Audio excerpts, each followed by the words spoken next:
Before doctors in white coats, before clean hospital rooms, sterile tools, antibiotics, or even the basic understanding of how disease truly works, there were families and villages in medieval Europe facing illnesses with nothing but instinct, hope, and whatever knowledge their ancestors had passed down. Tonight's story is not about grand medical discoveries. It is about struggle, fear, human resilience, and the quiet bravery of ordinary people who fought sickness in a world where medicine was mostly guesswork. Imagine a time when no real doctors available for the poor, no painkillers, and no guarantee that even a simple fever wouldn't become life-threatening. People treated illness with herbs gathered from fields, heated stones wrapped in cloth, steam rising from boiling water, roots crushed into paste, and age-old superstitions that offered comfort even when they offered no cure. Every remedy came from the earth, from memory, or from the desperate creativity of families who could not afford to give up. When a child coughed through the night, parents sat awake with nothing but a warm cloth and whispered hope. When someone caught a fever, the entire household rearranged life around them. When injuries infected, villagers relied on instinct instead of science. Yet somehow, people endured. Through hardship, through trial, through long nights beside dim hearth fires, they learned how to soothe pain, reduce fever, close wounds, and support one another with nothing but the tools they could make and the knowledge they could remember. Tonight, we will slowly, gently step into that world. A world where illness was feared, where treatment was uncertain, and where the line between life and loss was painfully thin. Before we begin this journey, dear listener, if these calm historical explorations bring you peace, please remember to like the video, subscribe, and share your thoughts in the comments. In medieval Europe, illness was not a rare visitor. It was a constant presence, a shadow that lingered in every village, every home, every season. People lived with the quiet understanding that sickness could arrive without warning and that once it did, there were no hospitals to turn to, no trained medical staff waiting behind clean doors, no guaranteed treatments, and no place designed to separate the sick from the healthy. A simple cough, a small wound, a mild fever, things we treat casually today, had the power to change the course of a family's life. To understand how frightening illness could be in that era, imagine a small cottage on the outskirts of a medieval village. The space is cramped, lit dimly by a single window and the orange breath of a fire. The air smells of smoke, earth, and the faint tang of herbs hanging from the rafters. There are only one or two beds if the family is fortunate. Otherwise, most members sleep on straw mats close to one another for warmth. Privacy does not exist. Cleanliness, in our modern sense, is beyond reach. Water must be fetched from a distant well, heated slowly over the hearth, and rationed carefully. In such an environment, illness spreads easily, silently, and relentlessly. When someone in the home falls ill, everything changes. The family's routine bends around the sickness. The sick person remains lying near the warmest part of the hearth, wrapped in worn blankets. Their breath becomes the sound that dictates the room. Slow, fast, shallow, struggling. The rest of the family moves around them quietly, their movements cautious, their eyes worried but resigned. They do not look for a doctor because they cannot afford one. They do not expect a hospital because none exists within reach. What they have are the collective memories of their ancestors, remedies whispered from grandmother to mother, from neighbor to neighbor, from one generation's survival to the next. Fear does not announce itself loudly. It settles gently, like the smoke curling up from the hearth. Parents exchange glances when a fever rises too high. Children sit near the hearth, watching their older sibling breathe with difficulty. The grandmother checks the sick person's forehead with the back of her hand, then warms a cloth by the fire. She does not know why fevers rise, nor how infections spread. She knows only what the village midwife once explained. Keep them warm, keep them rested, keep them drinking, keep watch. In a world without hospitals, the first and greatest challenge is uncertainty. People did not know what caused disease. Germs, viruses, bacteria, such concepts did not exist. Most illnesses were attributed to cold air, spoiled food, unbalanced bodily humors, or even simply bad days. Without understanding the cause, people could not predict the outcome. A fever might last one night or 3 weeks. A wound might heal beautifully or worsen silently beneath the skin. A cough might fade or grow sharper until breathing became painful. Every illness was a question with no clear answer. Another immense challenge was isolation from professional help. A few towns had physicians, but they treated mostly wealthy households. Their services were expensive, far beyond the reach of poor villagers. Moreover, many villages were days away from the nearest town. Traveling while ill was impossible. Even if someone tried, the journey itself could worsen the illness. So people stayed home, relying on family members whose medical knowledge came only from personal experience. Families treated illness with what little they had. A warm cloth for fever, a handful of boiled herbs for stomach troubles, a poultice of mashed roots for pain. These remedies might help, or they might not, but they offered comfort, and comfort mattered in a world where certainty was rare. Poor ventilation made matters worse. Because cottages were small and tightly packed, smoke and dampness collected in the air. When someone coughed, the sound echoed in the close space. When someone sweated with fever, the room grew humid. When someone vomited or bled, the cleanup depended on rags that were washed and reused for years. Illness did not stay in one corner of the room. It moved with the family, through every surface, every breath, every shared blanket. Sickness also strained a family's ability to work. Healthy adults needed to farm, cook, gather firewood, fetch water, repair roofs, and care for children. If the person who fell ill was a parent or an elder responsible for daily chores, the household's fragile balance collapsed. Food might be left uncooked. Water might not be fetched. Firewood might run out. Caring for the sick meant sacrificing time that was already too scarce. Fever, especially, was a terrifying condition. It rose unpredictably, causing shivering fits followed by burning heat. Families tried everything they knew: warm compresses, cool cloths, herbal teas, or simply praying that the fever would break in the night. Without modern medicine, fevers were dangerous because they could escalate quickly. A person who spoke clearly at midday might begin muttering by nightfall, their mind clouded by heat. In such moments, families held their loved ones' hands and whispered soothing words, unsure whether morning would bring relief or heartbreak. Another challenge was injury.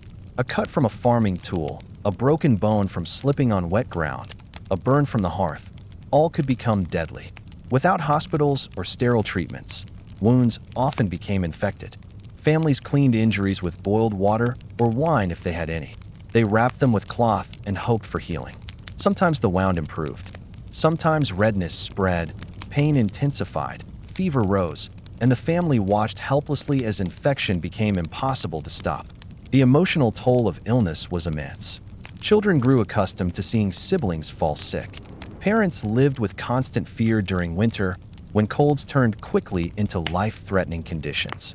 Elders knew that one serious illness could be the end. And yet, through all the uncertainty, families continued to care, to comfort, to hope. They learned to recognize tiny signs of improvement: a calmer breath, a steadier voice, an appetite returning. These small victories brought enormous relief. One of the greatest challenges was lack of sanitation. Water sources were shared with animals or exposed to the environment. Bathing was infrequent because it required heating large amounts of water. Rooms were smoky, damp, and dusty. In such conditions, sickness found fertile ground. Coughs lingered. Stomach illnesses spread quickly. Skin infections were common. And with each person sharing the same small living space, one illness could sweep through the entire family in days. Still, despite all this hardship, medieval families showed remarkable resilience. They developed systems of care rooted in observation, keeping the patient warm but not overheated, providing soft foods when possible, making herbal infusions from plants known to soothe digestion or calm coughs. These were not cures, but they were acts of love and survival. The most heartbreaking challenge was that death often came quietly, not with dramatic final moments, but with gradual weakening. A person who had seemed to be recovering might suddenly worsen.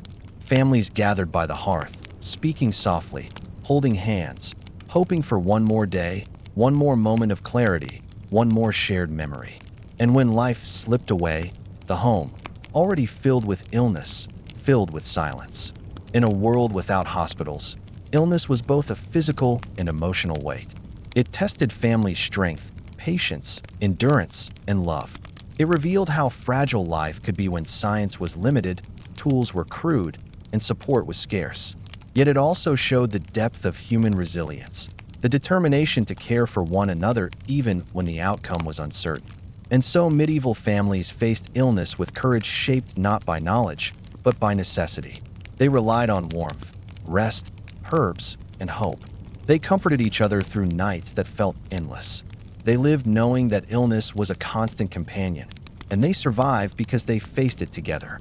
When we picture medicine today, we think of trained professionals, people with knowledge, tools, and sterile spaces. But in medieval villages, especially among the poor, professional healers were distant figures, either too expensive or too far away. Instead, people turned to the healers next door, women and men whose skills came not from formal education, but from memory, instinct, and generations of experience. Their remedies, though often humble and limited, were the closest thing to healthcare many families ever knew. Yet their craft was shaped by countless challenges, misunderstandings, and harsh realities. Imagine a healer living at the edge of a simple medieval village. Her home is small, cluttered with bundles of dried herbs hanging from beams, bowls of crushed roots, jars filled with strange mixtures, and scraps of cloth prepared for wrapping wounds. She is not a doctor, at least not in the professional sense, but she is the first person villagers seek when trouble comes. Her knowledge is imperfect, based on observation rather than scientific understanding. She does not know why certain plants help or why some wounds heal while others worsen. She only knows what has worked before and hopes it will work again. When a villager becomes ill, the healer sits beside them, listening not for medical clues but for the rhythm of their breath, the color of their skin, the heat of their forehead. She cannot diagnose diseases, but she can sense when someone is in danger.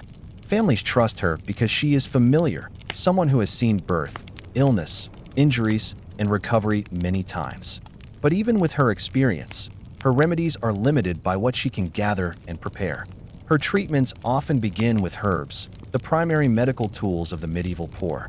Plants like mint, thyme, yarrow, chamomile, sage, and comfort grow in fields and forest edges.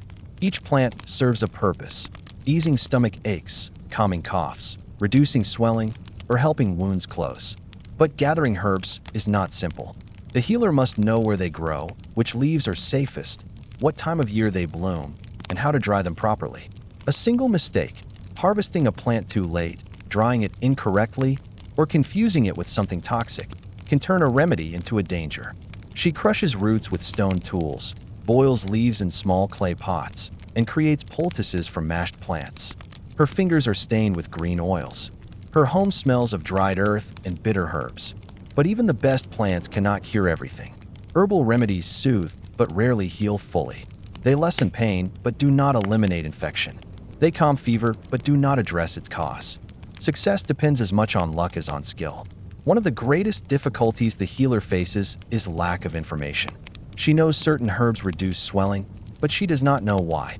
She knows wounds heal faster when cleaned, but she does not know germs exist.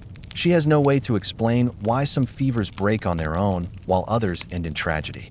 Her knowledge is a fragile blend of observation, tradition, and hope.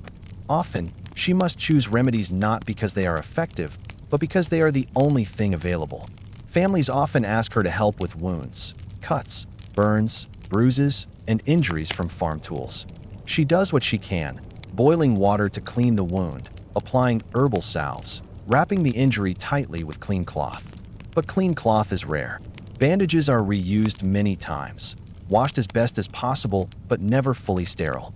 Water used to clean wounds may be contaminated. And in a world where even a small infection can become life-threatening, the healer's work becomes a race against time. When infections set in, villagers often blame the wound, the weather, or fate.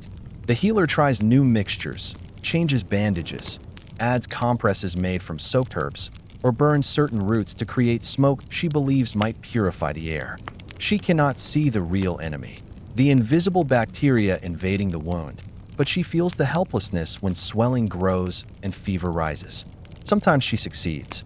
Sometimes she watches villagers decline despite all her attempts. These failures weigh heavily on her, though she never shows it. Another challenge is pain management. There are no painkillers, no reliable anesthetics. The healer uses warm stones wrapped in cloth, herbal brews, and pressure techniques to ease discomfort.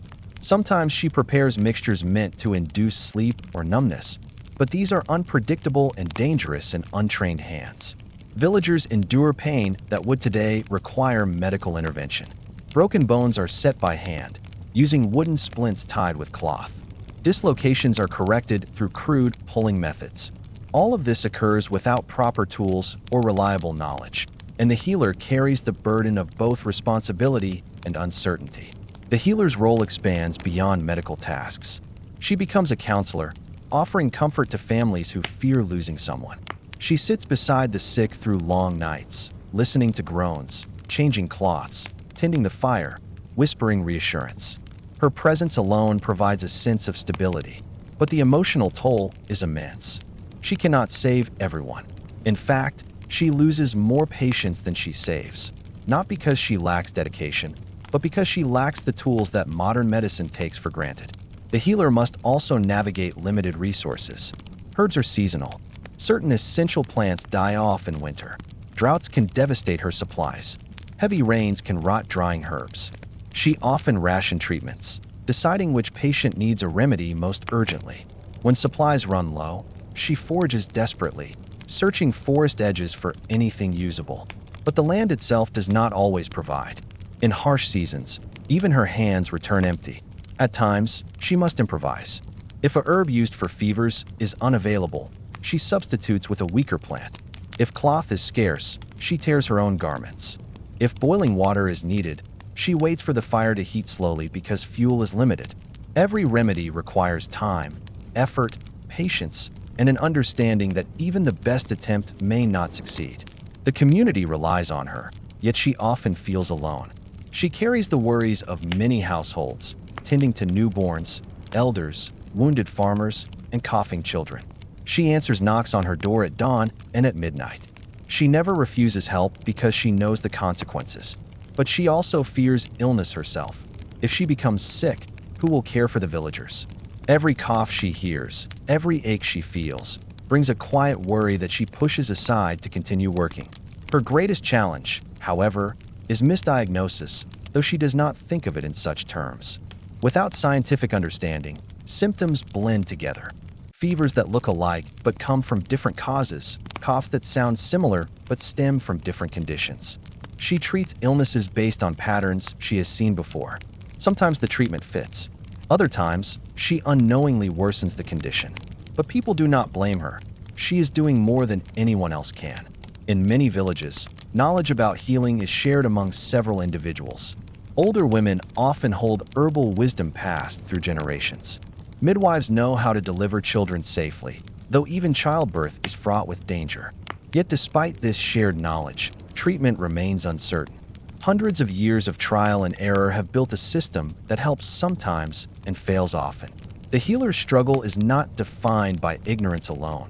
It is defined by lack of tools, lack of resources, and lack of alternatives. If she had access to a hospital, proper instruments, trained doctors, or sterile environments, outcomes would be different. But she works with what she has: soil, plants, water, cloth, fire, and memory. Through her efforts, through her failures and successes, the healer becomes a symbol of medieval resilience. Not a perfect practitioner, but a determined one. Not a source of guaranteed cures, but a source of comfort. In a world where death comes quietly and illness spreads without explanation, her work becomes a lifeline woven from courage, patience, and knowledge inherited from those who came before her. In the end, the healer's presence reminds villagers that illness, though terrifying, can be faced together. She cannot remove fear, but she softens its edges. She cannot guarantee recovery, but she offers hope.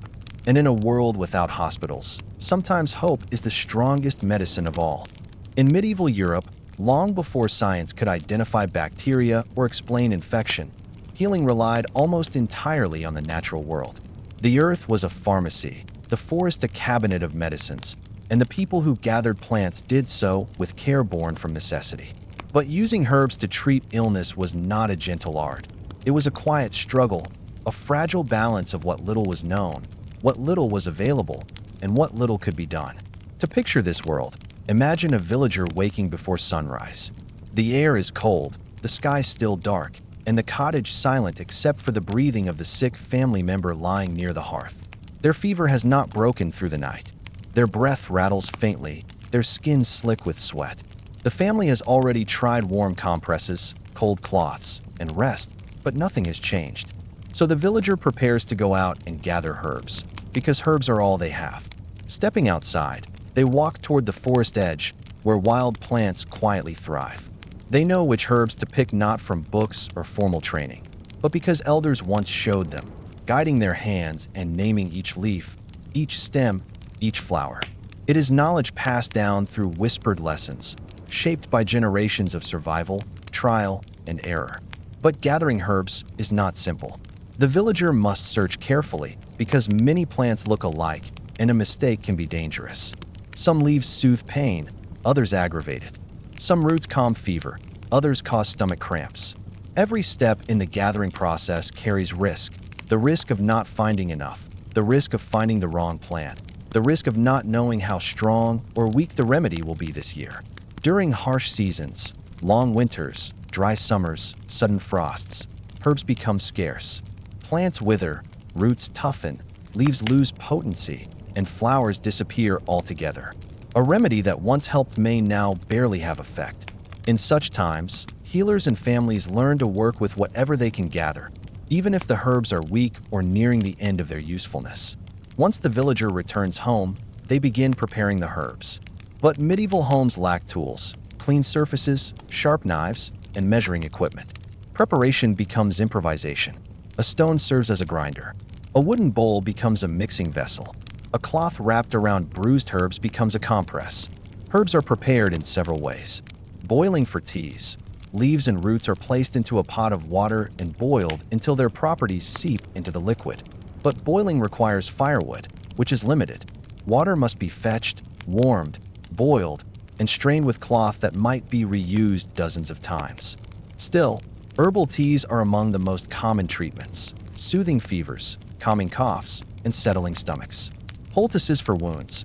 Crushed herbs are wrapped in cloth or applied directly to the skin to reduce swelling or inflammation. But cloth is precious, and wounds are rarely sterile. Dirt, soot, and bacteria linger in the air. Even when poultices help, infections still find their way in. Steam treatments. Herbs are added to boiling water, and the patient leans over the pot to inhale fragrant steam. This sometimes eases breathing, but it is uncomfortable, and for those with weakness or fever, even sitting up can be difficult. Salves and pastes. Fats mixed with herbs create primitive ointments. But fats are rare for poor families, often reserved for cooking. Using precious fat for salves is a gamble between nourishment and potential healing. Herbal healing is always a compromise. Even when herbs help, the body may not respond quickly enough. Medieval families watch for tiny signs of improvement.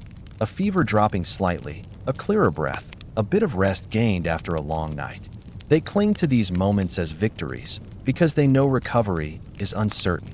Many herbs cannot cure infections, cannot stop internal illnesses, cannot remove toxins from contaminated water, cannot reverse lung damage, and cannot repair deep wounds. The earth gives only partial help.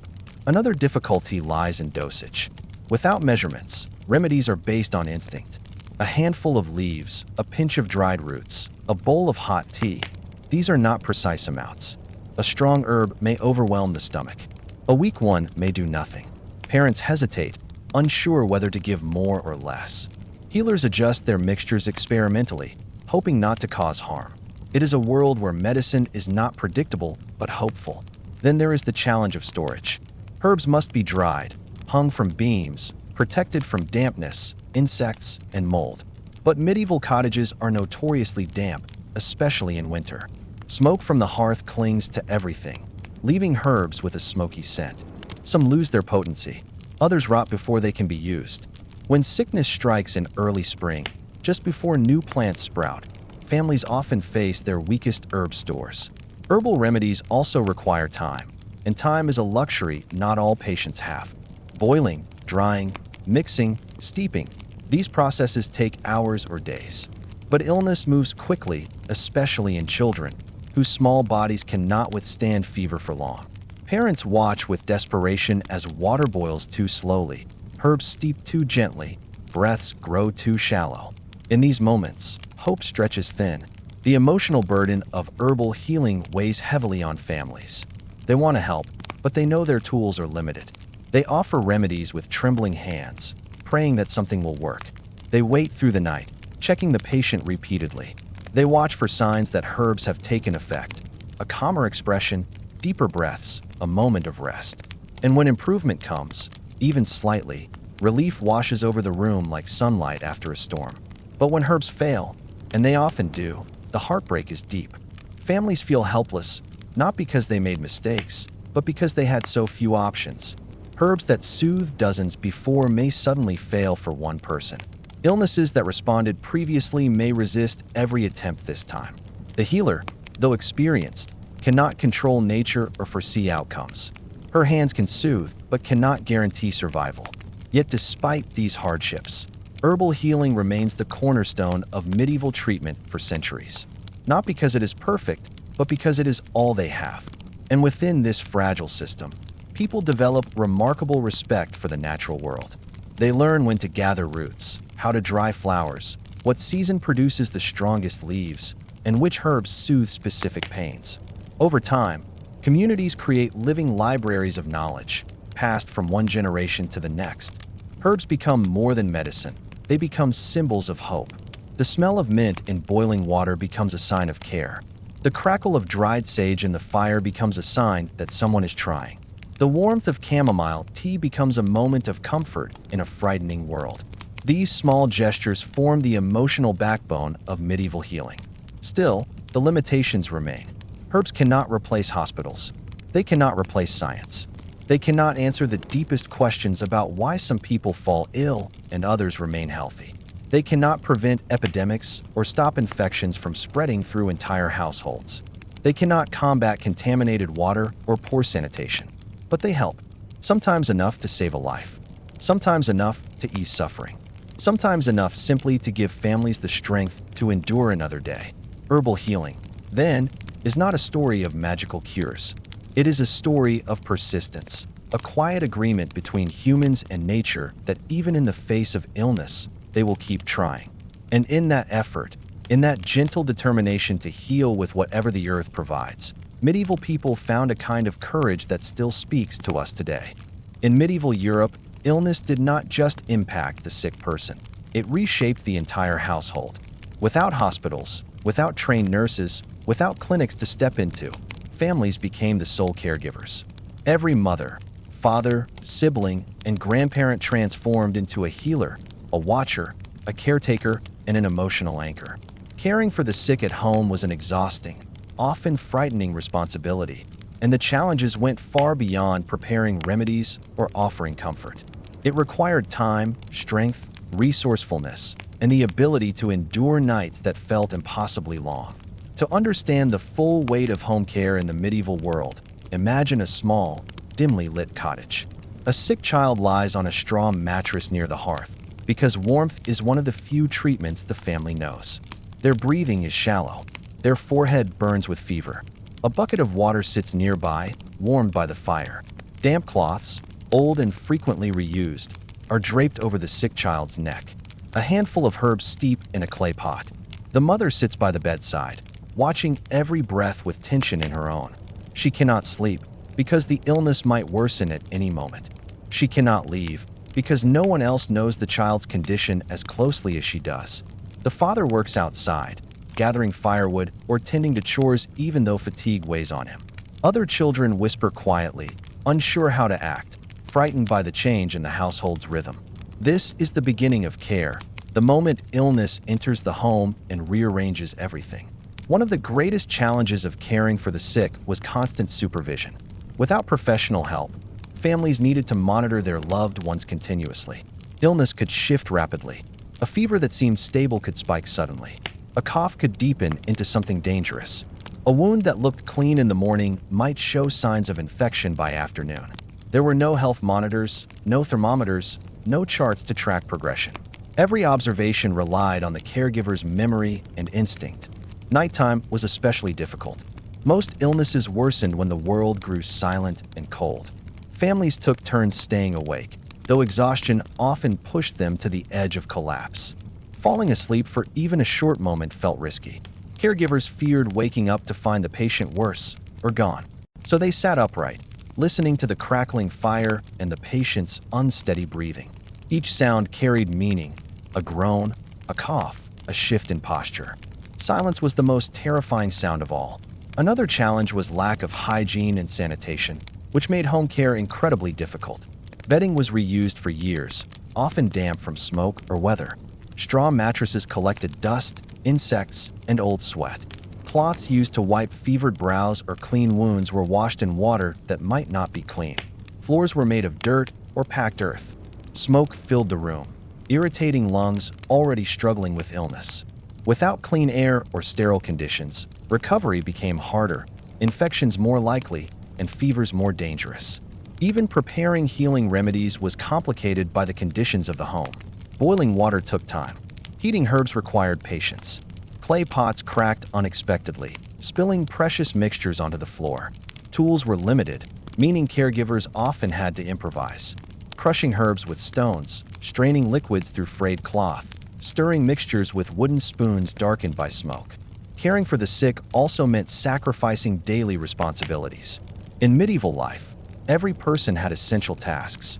Someone had to fetch water, collect firewood, tend animals, cook meals, mend clothing, care for younger children, and maintain the household. When illness struck, these tasks could not simply stop. They still needed to be done, but now with fewer hands. If the main caretaker spent long hours at the patient's side, chores accumulated. Food supplies dwindled.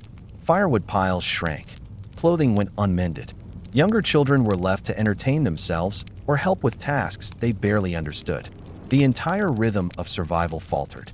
In some families, caring for the sick meant choosing which needs to prioritize: tend to the fever or fetch more water, clean the wound or prepare the next meal, sit beside the patient or check the animals outside. These decisions carried weight, and choosing incorrectly could worsen the patient's condition or jeopardize the household's stability. Another difficulty was food preparation for the sick. Illness often reduced appetite. Patients refused food or vomited after eating. Families knew that nourishment was essential, but they lacked soft, easily digestible foods. There were no broths rich in protein, no specialized diets, no supplements. Instead, they offered watered pottage, mashed vegetables, softened bread, or herbal teas. Preparing multiple meals, one for the sick, one for the healthy, strained resources further. When food was scarce, giving extra to the patient meant others had less. The emotional burden of caregiving weighed heavily on families. Watching a loved one suffer created fear, anxiety, and helplessness. Parents whispered to one another at night, wondering if they were doing enough. Older siblings felt guilty for not being able to help more. The patient, aware of the stress they caused, often apologized despite their weakness. Illness turned the home into a place of tension, whispered conversations, and fragile hope.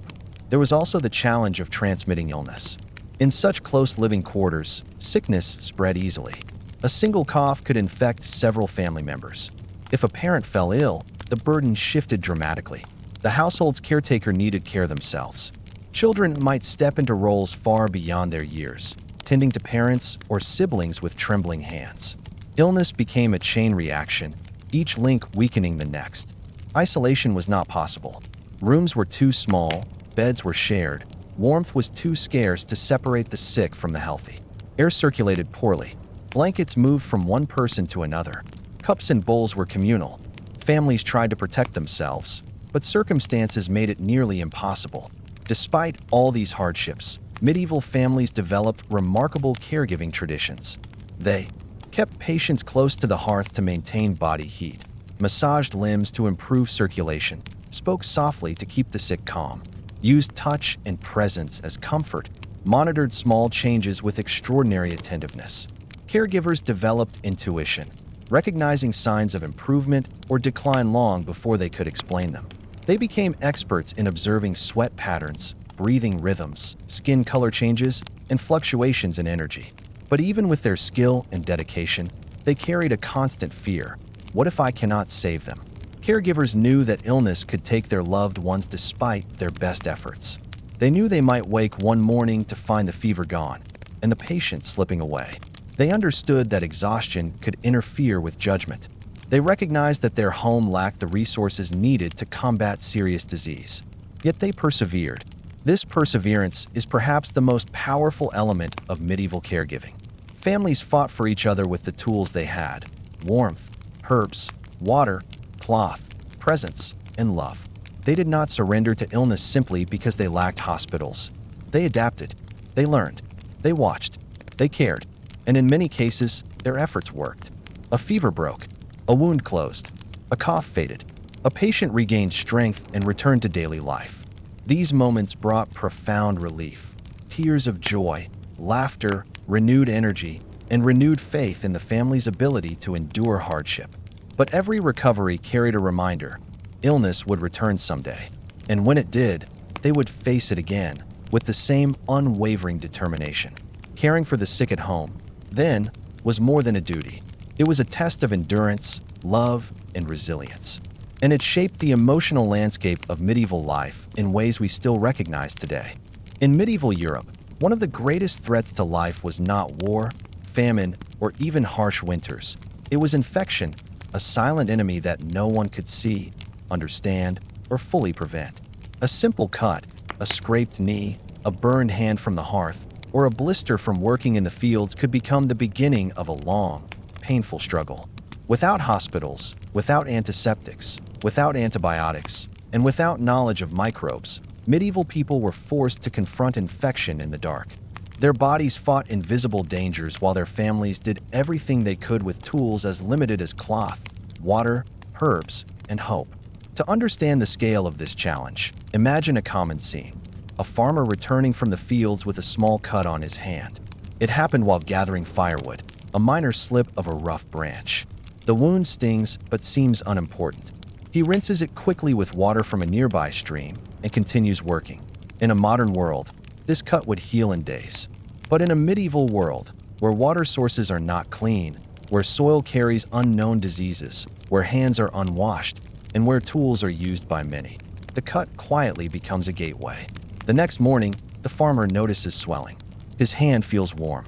There is a faint throbbing under the skin. He cleans it again with whatever water is available, but the contamination has already begun its work. By the third day, the swelling increases. The pain deepens. A fever begins to rise. The farmer tries to continue working because the family relies on every hour of labor. But the infection spreads faster than he realizes. His family gathers around him in worry, preparing herbs, making poultices, heating water, and praying silently that the infection will stop before it moves deeper. Any break in the skin could lead to infection, and infection had a cruel advantage. No one understood it. People recognized its signs: heat, redness, swelling, fever, pus, but they did not know its cause. Some believed infections were caused by air, others by imbalance in the body, others by contaminated water, and others by unknown internal factors. Because the cause was invisible, the response was often uncertain. The first challenge was water itself. Medieval water sources were unpredictable. Wells could be clean one month and contaminated the next. Streams carried runoff from nearby farms, waste from animals, and debris from soil. Even when families boiled water, they did not always boil it long enough to make it safe. So washing a wound, a well-intentioned act, sometimes worsened infection rather than preventing it. The second challenge was the state of the medieval home. Floors were made of dirt. Smoke filled the air. Tools were shared among family members. Cloth was reused many times before being washed, and washing itself was inconsistent because clean water was limited. The environment was full of contaminants, though medieval families had no way of recognizing them. Even the act of wrapping a wound might lock in harmful bacteria, creating a warm, moist pocket where infection thrived. Herbs played a central role in treating infections, but their effectiveness varied greatly. Healers used herbs such as yarrow, plantain, comfrey, and garlic to combat swelling or draw out impurities. These plants did have mild antiseptic or anti-inflammatory properties, but they could not fully stop severe infections. Families prepared poultices by crushing herbs and applying them directly to wounds. The herb paste dried quickly, cracked, fell off, and was reapplied throughout the day. Yet despite their efforts, many infections continued to grow beneath the skin. Some families resorted to heat treatment, warming cloths in the fire and pressing them onto infected wounds. The heat sometimes offered temporary relief, but it could also worsen inflammation.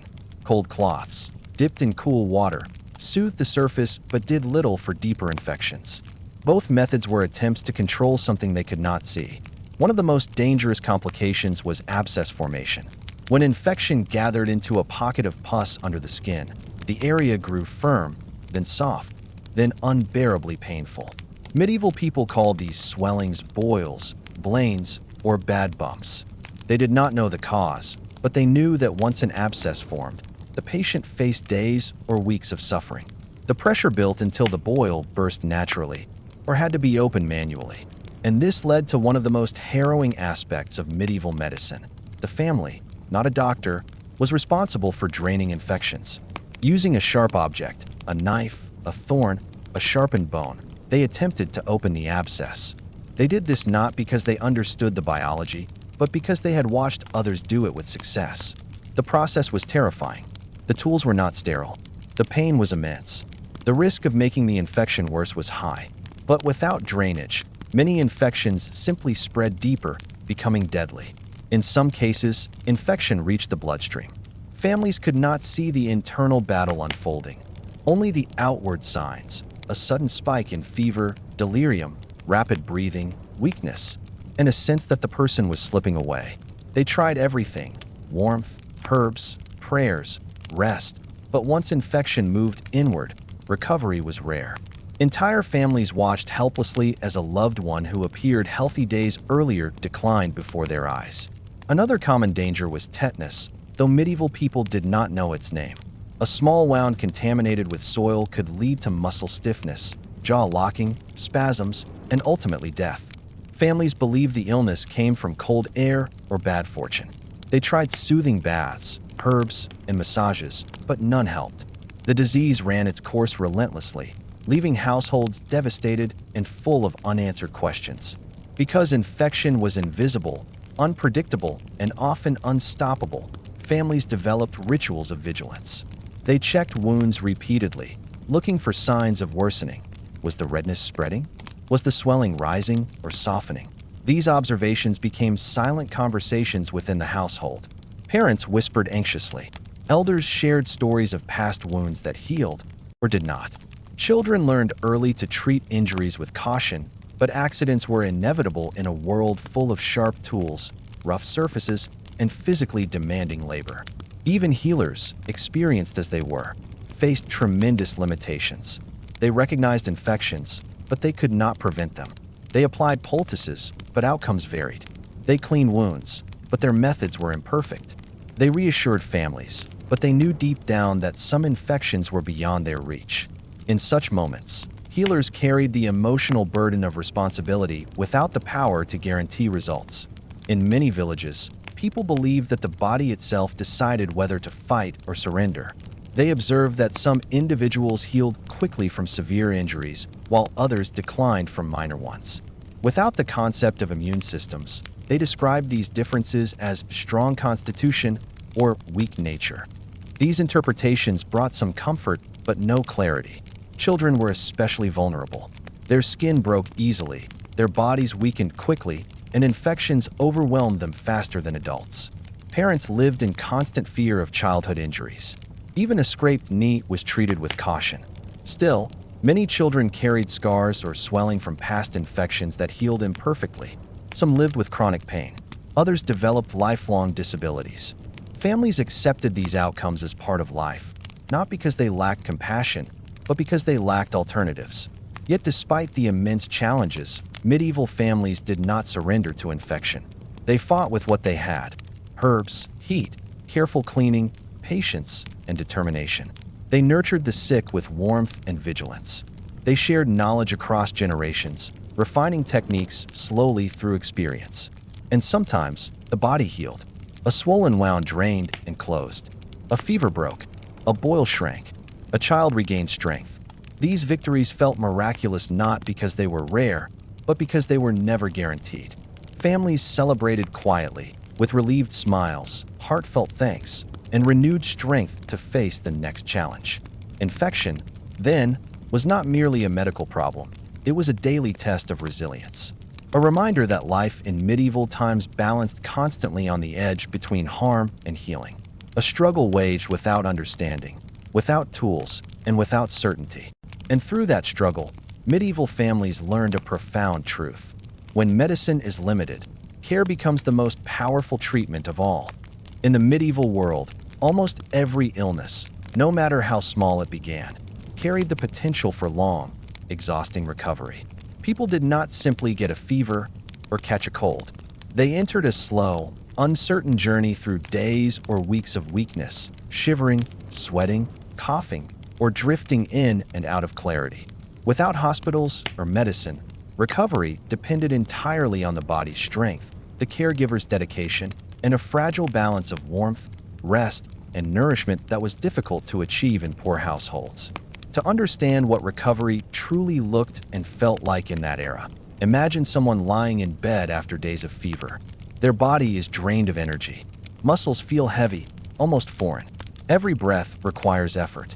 Their lips are dry, their throat raw from constant coughing. Smoke from the hearth irritates their lungs, but the family cannot move them elsewhere because warmth is essential. The fire crackles softly, offering comfort, but also filling the room with haze that worsens breathing. The first stage of medieval recovery was often the most deceptive, the fever breaks. Suddenly, after days or nights of shaking chills and unbearable heat, the fever drops. Sweat drenches the patient's clothing, sheets, and hair. Their skin cools. Their eyes, once dazed, focus again. Families breathe a sigh of relief because the most dangerous moment seems to have passed. Yet breaking the fever rarely meant immediate recovery. It was only the beginning of a long, fragile healing process. The patient remains weak, often unable to sit up without help. Their appetite is slow to return. They may feel dizzy, nauseated, or overwhelmed by small movements. Families must help them drink water, cooled or warmed, depending on the season. Herbal teas soothe their throat, but do not restore energy. Bread softened in broth becomes their first meal, taken in tiny bites. But in medieval homes, rest is not easy. Cottages are small, cramped, and noisy. Children move about. Parents continue chores. Animals, goats, chickens, or dogs, wander in and out of the living area. The patient hears everything: grinding grain, splitting wood, stirring pots, sweeping floors. Every sound pulls at the edges of their half-sleep. The challenge of warmth becomes ongoing. Houses are drafty. Doors do not seal well. Windows are openings covered by cloth or thin wood. Cold air seeps through constantly, threatening to undo all progress. Caregivers tuck blankets tightly around the patient and place hot stones wrapped in cloth beside their feet. The fire must be maintained throughout the day, but firewood is limited. A choice emerges: keep the patient warm or save wood for cooking later. Both are necessary, but resources cannot stretch forever. Another major challenge is nutrition during recovery. Modern healing relies on nourishing food: soups, fruits, protein, vitamins. Medieval families, especially poor ones, lacked such resources. Their diet remained simple: watered pottage, stale bread softened in broth, mashed root vegetables, a handful of herbs steeped into weak tea. Protein was rare. Fresh fruits and vegetables were seasonal. Milk, if available, was prioritized for children. Thus, recovery slowed. Weakness lingered for weeks. Patients grew frustrated by their inability to contribute to daily work. They watched their family strain themselves, unable to help. This emotional toll was part of medieval illness too. Feeling helpless, feeling guilty, feeling afraid of falling sick again. Caregivers faced their own form of exhaustion. They needed to check the patient's temperature indirectly, through touch. They monitored breathing. They observed whether sweat continued or stopped. They cleaned soiled bedding in cold water that stung their hands. They tended to the hearth while also caring for children, animals, and themselves. Sleep, which should have been healing, often eluded the sick. Smoke irritated their throat. Embers crackled unpredictably. The straw mattress beneath them became uncomfortable, shifting beneath their body. Insects, common in medieval cottages, crawled across the bedding. Heat fluctuated depending on the fire's strength. And nightmares, born from fever or fear, woke them frequently. During recovery, the risk of relapse loomed constantly. A small draft, a return of chills, a worsening cough, a new wave of dizziness. Any of these signs could send the family into renewed fear.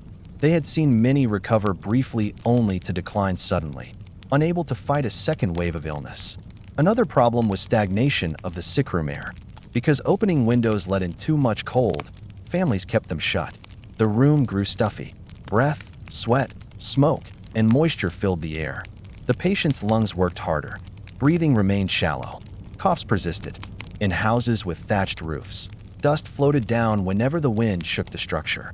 Cleanliness posed a constant struggle. Sheets could not be washed frequently because heating the water consumed too much firewood. Even washing clothing became an exhausting task. Thus, illness lingered in the fabric, deepening discomfort. Medieval recovery also lacked structured rehabilitation. When strength returned, even slightly, patients often pushed themselves too soon, walking too far, lifting something heavy, or helping with chores. Their bodies, still fragile, relapsed easily. A short walk in cold air could undo weeks of progress. And yet, amidst all these challenges, medieval people learned to endure. Families celebrated small victories, a deeper breath, a clearer voice, a more restful sleep. They recognized improvement not through instruments or tests, but through subtleties. The return of appetite, a spark in the patient's eyes, their ability to sit up, the quiet shift of fevered skin turning cool. These moments felt monumental. But recovery also changed people. After surviving illness, individuals often emerged thinner, weaker, and slower than before. The body might never fully regain its former strength. Chronic coughs lingered for months or even years. Joint pain persisted. Scars from wounds or infections became permanent reminders. Families learned to adapt around these limitations, redistributing work in ways that protected the recovering person. The emotional dimension of recovery was equally significant. Having faced the possibility of loss, families grew closer, appreciating one another more deeply. Patients, once recovered, often developed a quieter perspective on life, recognizing the fragility of health. Children who watched their parents or siblings recover learned early lessons about caring, responsibility, and the seriousness of illness. Recovery was, in essence, a family achievement, a shared effort fueled by dedication rather than medicine. And sometimes, despite all challenges, the body healed fully. Strength returned, appetite grew, energy rose, and the sick person walked back into daily life as if emerging from a long tunnel. These recoveries brought immense joy, soft tears, and renewed hope. But medieval families lived with the knowledge that illness would come again. Another fever, another cough. And in that endurance, they carried wisdom we still recognize today. Healing is a slow, fragile, human process, not just a medical one. In the medieval world, when illness quietly crossed the line between struggle and surrender, families found themselves facing one of the heaviest realities of their lives, caring for a loved one who was slowly leaving them. There were no hospitals to call, no trained medical hands to rely on, no medicine strong enough to turn back the tide. Instead, the final days of a sick person unfolded inside the home, within the same small walls where they had eaten, worked, laughed, and slept. The cottage became a place of sorrow and tenderness, fear and acceptance, exhaustion and devotion. And every member of the household, regardless of age, felt the weight of those final moments. Imagine stepping into such a cottage at dusk. The fire in the hearth glows softly, throwing gentle light across wooden beams, baskets of herbs, and the straw bedding arranged near the warmest corner. A sick person lies there, wrapped carefully in blankets, their breathing shallow and uneven. The air is warm but heavy, filled with the smoky scent of the fire, the earthy aroma of dried plants, and the quiet presence of worry that hangs over everyone. The family is gathered around, sitting on stools or kneeling at the bedside, speaking in hushed voices or not speaking at all. In this moment, every sound, the crackle of the fire, the faint shift of blankets, the patient's breathing, feels amplified. Caring for someone in their final days was a slow, emotional process. Families recognized the signs of decline not through medical instruments, but through generations of observation.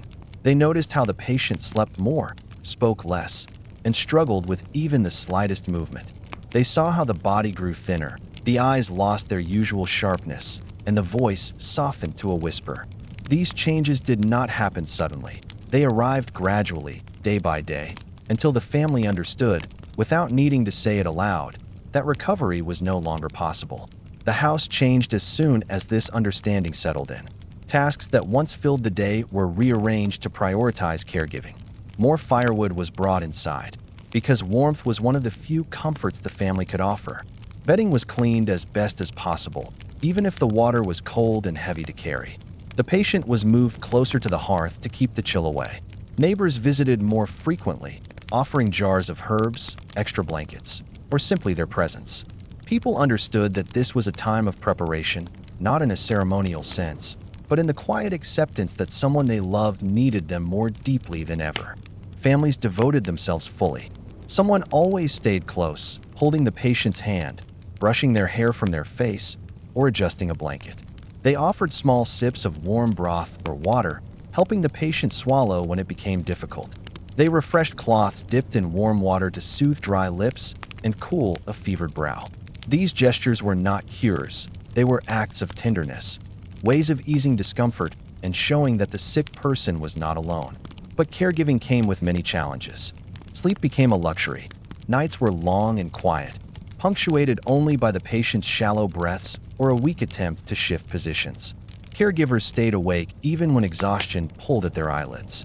They feared missing a sudden change, feared not being present when their loved one needed a hand to hold, feared the quiet moment when breathing might stop. And yet, despite their exhaustion, they remained. Love kept them beside the straw mattress even when their bodies begged for rest. Every task felt heavier during this time. Fetching water required leaving the patient, even briefly, which caused anxiety. Keeping the fire alive demanded constant attention. Food had to be prepared for the children, even if no one had much appetite. Animals needed tending. Tools needed to be cleaned. Yet throughout all this, the family returned again and again to the bedside, ensuring that the patient felt warmth, comfort, and the quiet presence of those who cared. The emotional burden was immense. Families lived with a mix of hope and acceptance, wanting to believe that the patient might regain strength even as they saw signs to the contrary. Children sensed the heaviness in the air and behaved more quietly. Parents whispered to each other when they stepped outside, trying to hide their tears.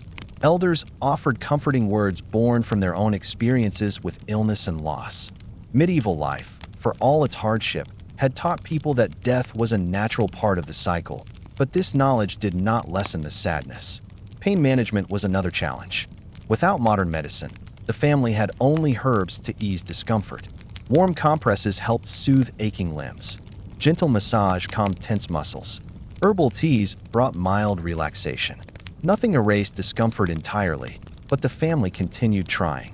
These small acts became expressions of love, attempts to ease the body's struggle even when they knew they could not change the outcome. As the patient grew weaker, they drifted in and out of awareness. Some days they spoke softly, asking to hear a familiar story or wanting to hold someone's hand. Other days they slept almost constantly. Their world became a blend of warmth from the hearth, murmured voices, the sensation of being cared for, and the presence of the people they cherished. Families often shared memories aloud, not to keep the patient awake, but to remind them gently of the life they lived and the love they had given. Neighbors continued to support the family. They brought meals so the caregivers did not have to cook. They helped fetch water and gather firewood. They sat beside the patient so the family could take short rests. In medieval villages, caring for the dying was not an isolated experience. It was a shared responsibility, a quiet acknowledgement that no one should face such moments alone. Eventually, a deep stillness settled over the home. The patient's breaths grew slower, more spaced apart. Their hands felt lighter to hold. Their responses became faint. The family sensed the nearness of the final moment, not through fear, but through a gentle clarity. They gathered even closer, speaking softly, brushing the patient's hair, holding their hands, whispering warmth into the quiet room. When the final breath came, it came softly. There was no suddenness, no violence, just a delicate transition, like a candle flame dimming at the end of its wick. The family felt the moment more than they witnessed it. a shift in the atmosphere, a gentle release of tension, a silence that settled deeply. What followed was mourning, expressed in the simple, human ways that medieval life allowed. Tears, quiet conversations, shared memories, embraces offered without words. Neighbors arrived to support the family. Tasks that would have felt overwhelming, cleaning the space, preparing the home, comforting the children, were taken up by those who understood the weight of loss. Caring for the dying in medieval times was not a clinical process. It was a profoundly human one. It required presence, patience, strength, and deep compassion. Families could not stop illness from taking its course, but they ensured that their loved ones were surrounded by warmth, love, and the familiar comfort of home. And through these final acts of care, in the dim light of the hearth, in the softness of whispered words, in the simple gesture of holding a hand, medieval people showed that even in a world without hospitals or medicine, the most powerful form of healing was connection. When an illness finally loosened its grip, whether the patient survived or not, the medieval home did not return to normal immediately. The days, weeks, and sometimes months that followed were filled with a different kind of struggle, the slow rebuilding of daily life, the emotional processing of what the family had endured, and the practical challenges left behind in the wake of sickness. In a world without hospitals, recovery was not just a medical process. It was a communal, emotional, and physical reconstruction. To understand these quiet, often unseen moments, imagine a medieval cottage the day after a long illness finally ends. The hearth still glows softly from the night before. The room feels heavier, as though holding the remnants of worry and sleepless nights. The bedding near the fire is wrinkled, damp with old sweat, and marked with the imprint of someone who has spent weeks lying there. Herbs that were once steeped for remedies now hang unused. The clay pot sits on the floor, still filled with water warmed for compresses. The air carries the faint scent of sickness, stale, smoky, and lingering. The first task for families is to restore order, but restoring order in a medieval home is not simple. Bedding must be taken outside to air in the sun, if the weather allows. Straw that has grown damp or soiled must be replaced, requiring someone to gather fresh straw from the field or barn. The hearth needs to be cleaned from the many days of constant burning. Tools used for cleaning or preparing remedies must be washed with precious water. Every surface touched during the illness is wiped as best as possible with cloths that have already been stretched thin through the ordeal. But the physical environment is only the beginning. The family itself is exhausted. Caregivers have been awake night after night, balancing chores with the emotional strain of worry. Their bodies ache from lifting, bending, stirring, carrying water, and tending the fire. Their minds feel foggy from lack of sleep. Even the children, who may not have understood every detail, feel the heaviness, sensing that the household has been under pressure and is only now beginning to breathe again. If the patient survived, a new challenge emerges, supporting someone who is alive but still extremely weak. Medieval recovery did not end with the breaking of fever. The patient often needed weeks, sometimes months, to regain their strength. During this time, they could not work, fetch water, tend animals, or perform chores. Their muscles were weak from lying still. Their appetite returned slowly. Their body, once taut with the strain of illness, now felt as delicate as thin cloth.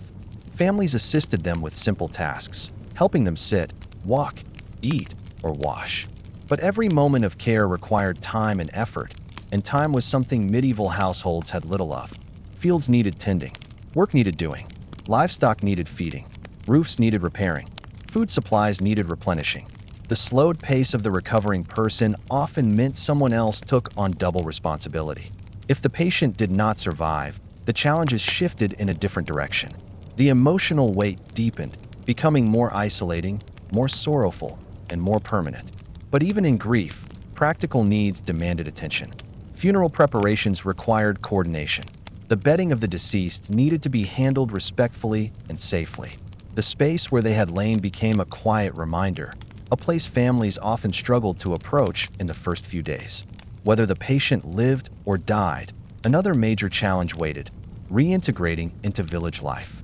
Villages in medieval Europe functioned as ecosystems.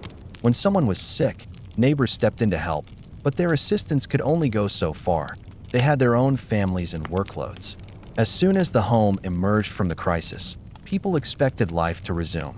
The family needed to return to their tasks, fulfill their responsibilities, catch up on lost time, and repair the disruptions that illness caused. This transition was always difficult.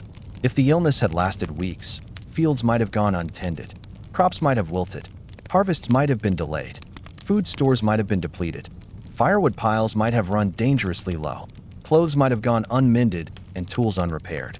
Illness created a ripple effect, a chain of small disruptions that together formed a heavy burden. Neighbors sometimes helped families recover by lending tools, sharing food, or assisting in field work. These acts were crucial, especially for poor households. But generosity depended on the village's own stability.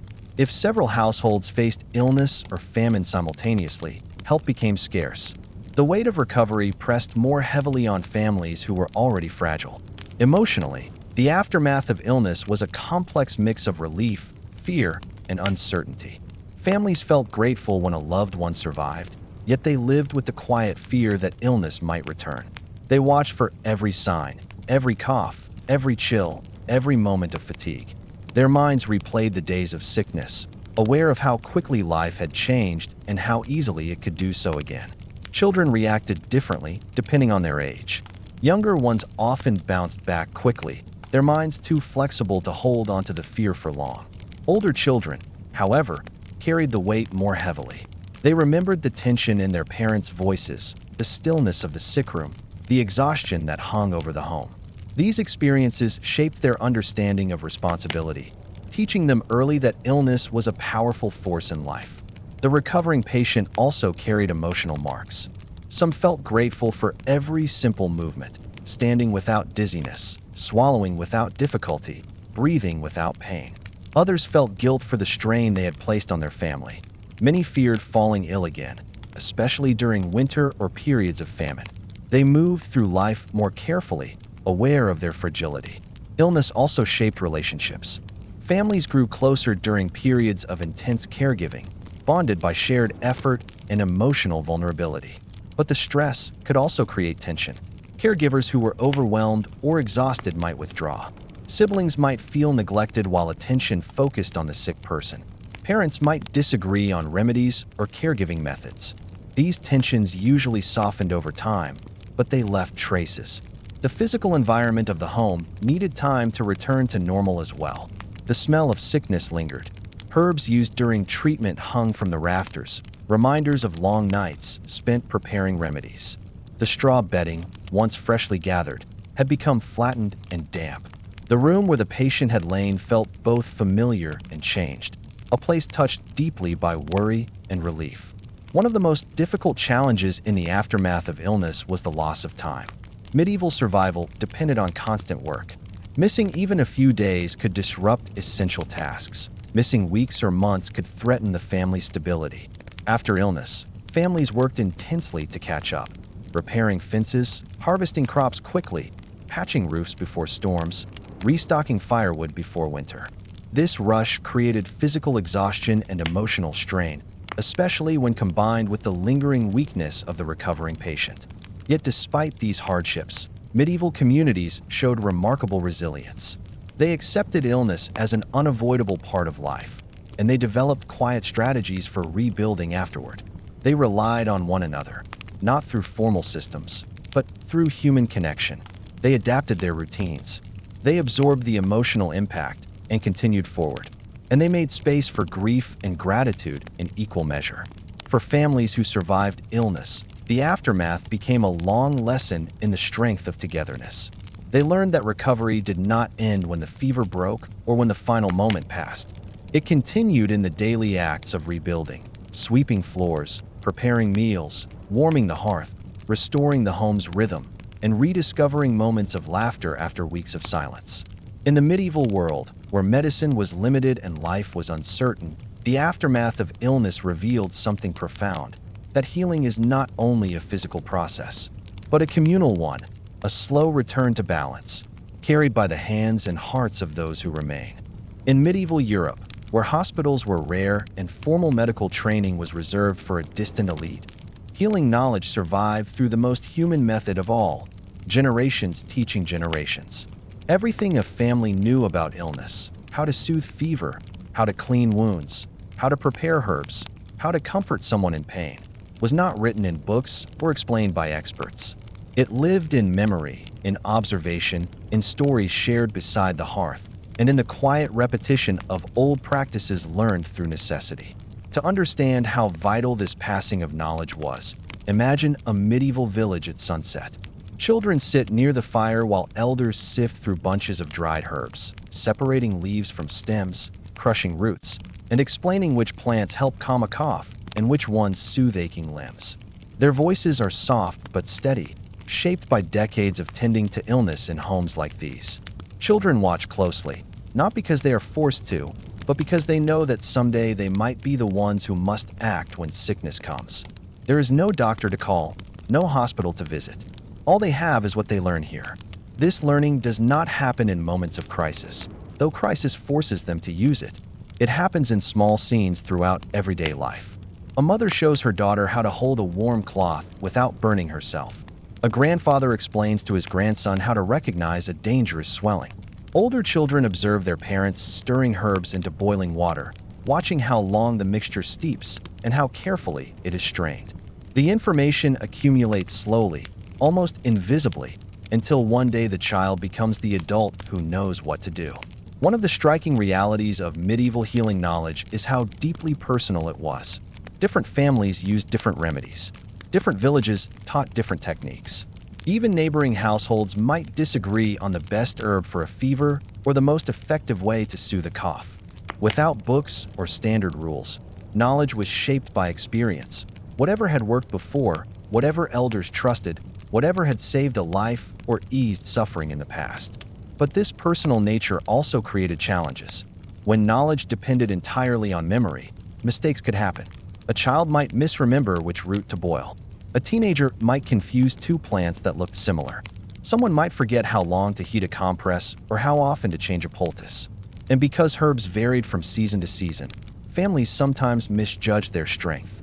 A remedy that helped one year might be useless the next, yet the method continued because tradition held it up. Despite these challenges, the generational passing of wisdom was the backbone of medieval healthcare. Elders carried the accumulated experience of decades. Nights spent watching over sick children, mornings spent gathering herbs, afternoons preparing teas, and many emotional moments spent comforting those who struggled to breathe or swallow or sleep. Their knowledge was built on the thousands of small decisions made in difficult moments. Children learned early that illness was a part of life, not an unexpected interruption. They heard stories of past fevers, of wounds that healed slowly, of remedies that saved or soothed. These stories were not just recounting events. They were lessons carved into memory. A tale about how a family member once survived a harsh winter illness might include subtle instructions about keeping the fire warm or preparing broth. A story about a neighbor who recovered from a swollen limb might explain how often a compress needed to be applied. Through storytelling, healing became part of a family's identity. Observation was perhaps the most powerful teacher. Children watched the way a caregiver touched a patient's forehead, how they listened for changes in breathing, how they recognized the difference between a fever breaking and a fever rising. These gestures, repeated over years, became instinctive. By the time they reached adulthood, they knew how to read a sick person's condition without needing words or tools. Village healers, often older women or men with a calm presence and many years of experience, played a particularly important role in preserving and sharing this knowledge. They were not formally trained, but they were respected for their wisdom. People came to them for advice on herbs, techniques, or signs to watch for. These healers learned through a lifetime of caregiving, mistakes, successes, and hard-earned intuition. They did not see themselves as experts. They were simply the ones who paid the closest attention. But even healers depended on generational memory. They inherited their knowledge from parents or grandparents, who inherited it from theirs. In this way, healing traditions extended back through centuries, shaped by climate, environment, survival needs, and countless personal experiences. Even when the knowledge was imperfect, it was the best resource available. The fragility of this system was painfully clear during times of widespread illness. If an elder who held much of the village's healing knowledge fell ill, the community faced not only emotional loss, but the risk of losing decades of experience. Some families attempted to preserve knowledge by teaching as early and as broadly as possible, ensuring that multiple people could recall remedies if needed. Others relied on written notes, though such writings were rare in poorer communities where parchment and ink were expensive. Another challenge was the natural variation of herbs. Without standardized measurements or controlled growing conditions, the strength of each plant changed with weather, soil, and season. Elders taught children how to judge the freshness of leaves, how to recognize when roots were too dry, and how to store herbs to extend their use. These instructions were detailed, precise, and essential for making remedies as effective as possible. But even the best knowledge could not guarantee healing. Families passed down heartbreaking stories of remedies that failed, of illnesses that lasted too long, of infections that refused to heal. These stories were not told with blame. They were reminders of life's unpredictability. They taught younger generations both humility and the importance of persistence. Even when they could not cure, they could comfort. Even when their remedies were limited, their presence mattered. What is striking about generational healing knowledge is how intertwined it was with everyday survival. People did not treat illness as a separate part of life. It was woven into their understanding of the world. The ability to warm a compress, prepare broth, steep herbs, or recognize changes in breathing were seen as practical skills, just as important as tending fields, repairing roofs, or gathering firewood. Children grew up knowing that someday their knowledge might save someone they loved. This continuity gave villages resilience. Even without hospitals or trained doctors, they possessed a living map of treatments, techniques, and observations that evolved slowly over time. Families adapted remedies based on what they saw working. They shared experiences with neighbors. They refined methods year after year.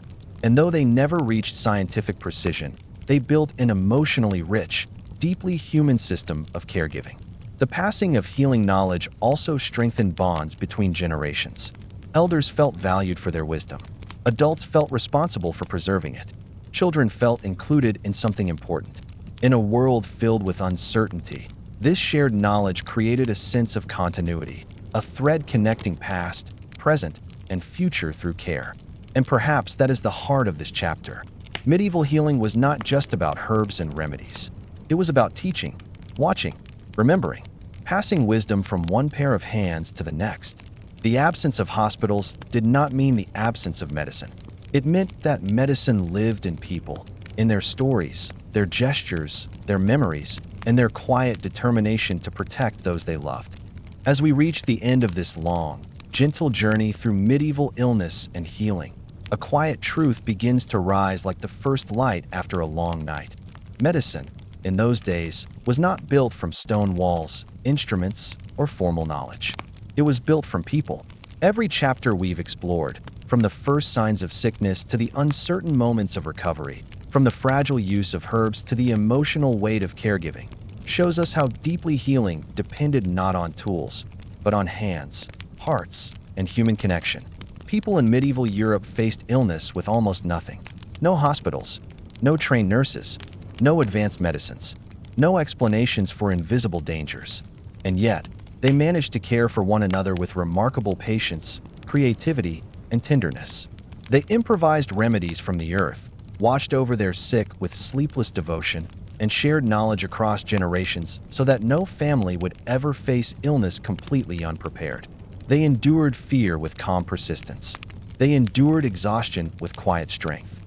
They endured uncertainty with love that grew stronger precisely because everything else felt fragile. In the absence of modern medical science, they discovered healing in the most human places.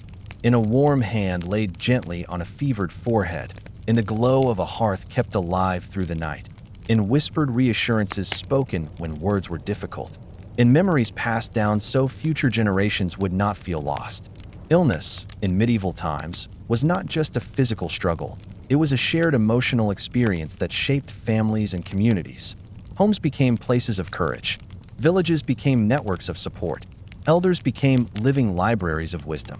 And children learned early that caring for others was part of the rhythm of life. Even when healing failed, love never did. Even when remedies were limited, presence was powerful. Even when knowledge was uncertain, devotion was steady.